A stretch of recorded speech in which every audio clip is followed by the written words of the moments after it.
Good morning, students.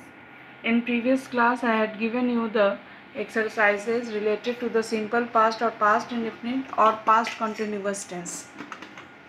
Now I am giving you answer of these exercises. The first sentence is वह कल hockey नहीं खेला. He did not play hockey. चपरासी ने घंटी बजाई. The peon rang the bell. क्या तुम स्कूल गए? Did you go to school? Question mark. तुम्हारे घर कल कौन आया? Who came to your home yesterday?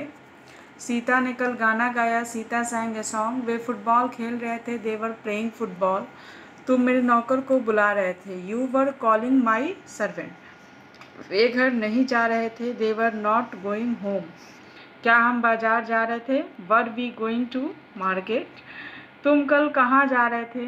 Where were you going yesterday? Now I start the past perfect tense. What is the past perfect tense? This tense shows that something occurred before another action in the past.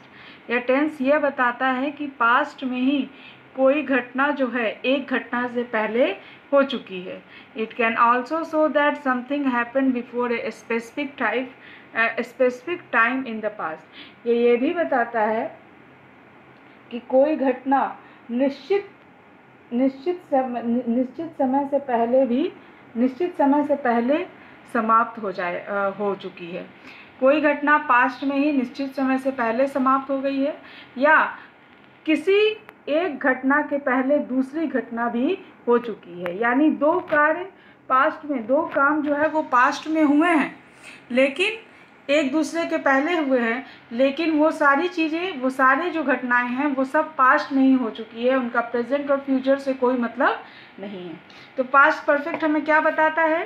This tense shows that something occurred before another action in the past. कि कोई चीज़ हुई है, एक घटना के पहले दूसरी घटना भी हो चुकी है या एक घटना जो है वो निश्चित अवधि के पहले समाप्त हो चुकी है. ये सारी चीज़ लेकिन पास्ट में ही हो चुके हैं. तो ये होता है आपका पास्ट परफेक्ट. जैसे इसमें पास्ट परफेक्ट में लास्ट में क्या आता है? चुका था, चुकी थे, चुके थे, या था, ये थे. ये सारी चीज़ें आपके पास्ट परफेक्ट के वर्ब में आता है. सिंपल सेंटेंस जो होते हैं ट्रांसलेशन में पास्ट टेंस में, जब केवल एक ही वर्ब होता है और एक ही क्लॉज होता है. क्योंकि दो घटनाओं का अगर वर्णन होगा पास्ट टेंस में तो आपके दो क्लॉज होंगे. लेकिन जब एक ही क्लॉज रहे और एक ही वर्ब रहे तब हम इस स्ट्रक्चर को यूज़ करते हैं पास्ट परफेक्ट के सेंटेंसेस को बनाने के लिए. Subject plus had, either the subject is singular और plural, we use the verb had as a helping verb plus third form of the verb plus object. तो सिंपल सेंटेंस में यदि एक ही वर्ब रहे और एक ही क्लॉज रहे, यानी उसमें दो घटनाओं का वर्णन अभी ना रहे, तब आप ये स्ट्रक्चर यूज़ करते हैं. जैसे वह इन खिलौनों से पहले ही खेल चुका था.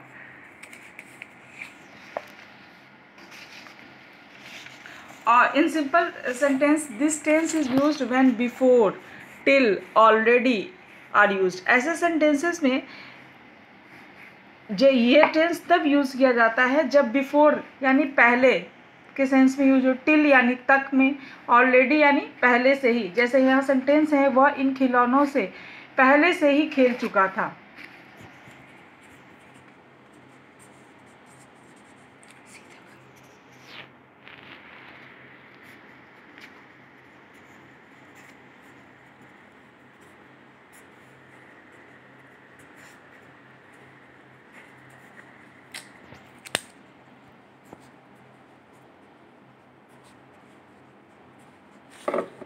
नाउ अब इसमें दो घटनाओं का वर्णन नहीं है, एक घटना का वर्णन है. इसमें एक ही वर्ब है.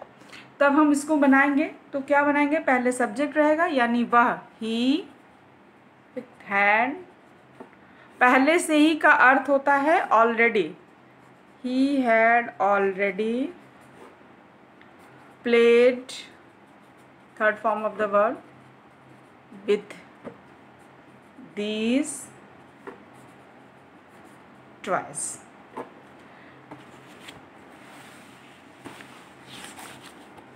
इस तरह से नेक्स्ट एग्जाम्पल हम देखेंगे। मैं इस मैच को पहले ही देख चुका था।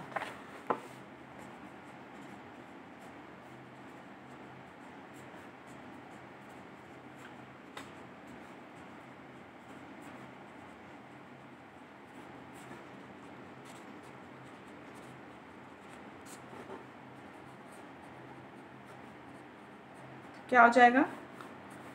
आई हैड, पहले ही का अर्थ होगा, पहले से ही का अर्थ होगा, ऑलरेडी पहले का ही अर्थ होगा before. I had seen the match before.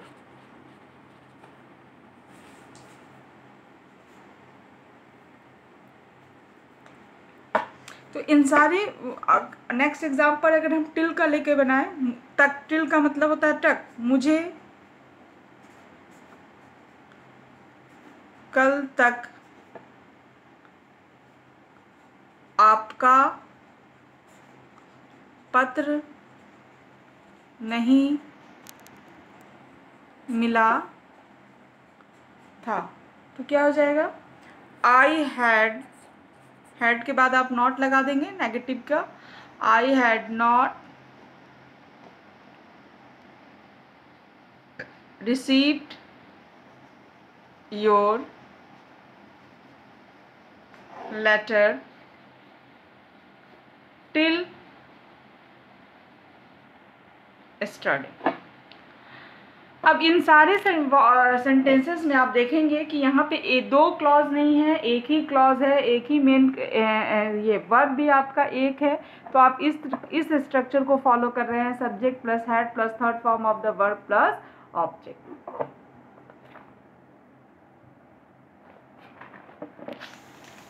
यदि हम इसका ऐसे नेवर के सेंस में नेगेटिव वो करें तो जैसे वह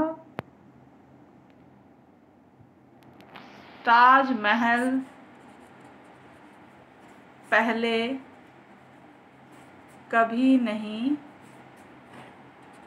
देखा था। तो यहाँ क्या हो जाएगा? ही हैड, कभी नहीं की इंग्लिश होती है never, never seen the Taj Mahal. इन सारे सेंटेंसेस में आप देखेंगे, चाहे वो अफर्मेटिव हो, चाहे ये सेंटेंस आपका क्या शो कर रहा है? नेगेटिव शो कर रहा है। Never is used in the negative sentences.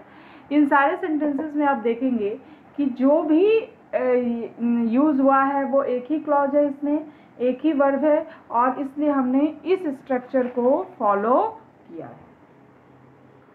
Now if there is two clause और two actions are happened in the sentence, जब सेंटेंस में दो घटनाओं का वर्णन किया जाए, अगर पास्ट परफेक्ट में ये होता है, दो घटनाओं का यदि वर्णन किया जाए सेंटेंस में, या दो एक्शन का, दो घटनाओं का अगर हम वर्णन करते हैं, तो उसको किस प्रकार से बनाते हैं वो आप पहले यहाँ देखिए।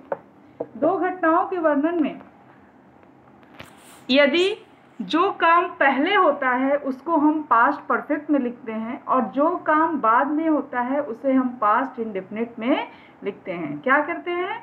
जो काम पहले होता है उसे हम पास्ट परफेक्ट में लिखते हैं, और जो काम बाद में होता है उसे हम पास्ट इंडेफिनिट में लिखते हैं। जैसे दो क्लॉज अगर यहाँ पे है, उसके स्कूल पहुँचने के पहले घंटी बज चुकी थी।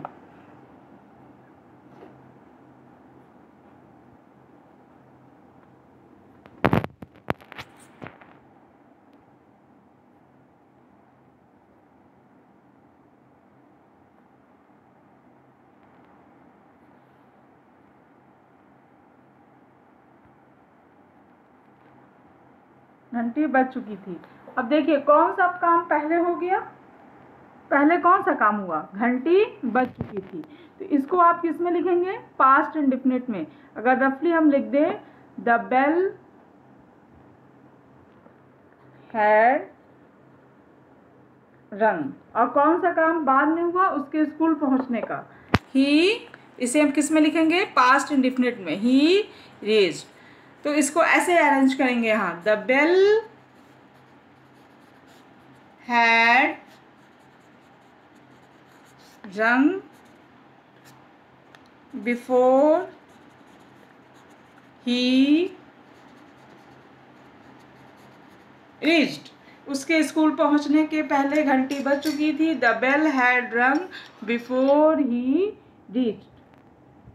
जो काम आपका पहले होता है उसको पास्ट परफेक्ट में लिखते हैं, और जो काम आपका बाद में होता है उसको पास्ट इंडेफिनिट में लिखते हैं। और पहले से चूंकि ये सेंटेंस अटैच है तो हम पास्ट परफेक्ट का पोर्शन पहले लिखेंगे और पास्ट इंडेफिनिट का पोर्शन बाद में लिखेंगे। The bell had rung before he reached. अगर इसका हम if you make the interrogative और negative of this sentence, then we take the first clause. जब हम नेगेटिव और इंट्रोगेटिव ऐसे सेंटेंसेस का बनाते हैं जहाँ पे दो क्लॉज रहे, तो हम फर्स्ट क्लॉज के अकॉर्डिंग ही बनाते हैं। जैसे फर्स्ट क्लॉज आपका पास्ट परफेक्ट में है तो पास्ट परफेक्ट की तरह ही इसका हम नेगेटिव या इंट्रोगेटिव बनाएंगे। यानी नेगेटिव बनाते समय आपको पता है, जैसे सारे टेंसेस में देखते हैं कि हेल्पिंग वर्ब के बाद नॉट लग जाता है, और इंट्रोगेटिव बनाने में ये हेल्पिंग वर्ब जो है वो सब्जेक्ट के पहले यूज़ किया जाता है। For example here interrogative of this sentence, the bell had rung before he reached the sentence, had the bell rung before he reached school, sorry, before he reached school. Now what is the negative of this sentence? The bell had not rung before he reached school. Now, if there is how, what, where, why, whom, यदि ऐसे interrogative WH family के रहे, then we use this interrogative word plus had plus subject plus third form of the word. तुम्हारे आने के पहले वह क्या कर चुका था?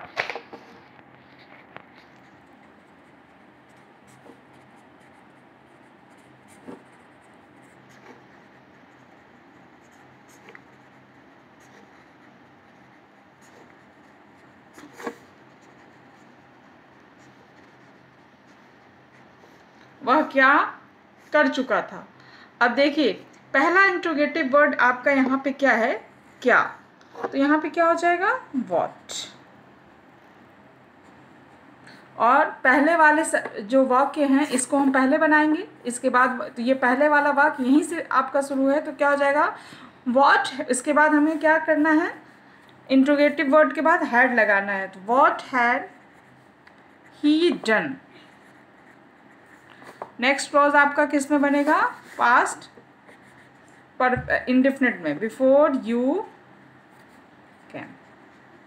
जब सेंटेंस पहले से जुड़ा हो तो इसके जस्ट बाद वाले क्लॉज का हम पास्ट परफेक्ट बनाकर यहाँ पे, जैसे यहाँ पे सेंटेंस क्या है? पहले से जुड़ा है, तो इसके जस्ट बाद वाले क्लॉज का हम पास्ट परफेक्ट बना के रख देते हैं, और बिफोर लगा के जो उसके और जो पहले वाला सेंटेंस है इसको पास्ट इंडेफिनिट में बना देते हैं। उसी तरह हमने यहाँ किया, जो पहले के बाद वह क्या कर चुका था? What had he done before you came.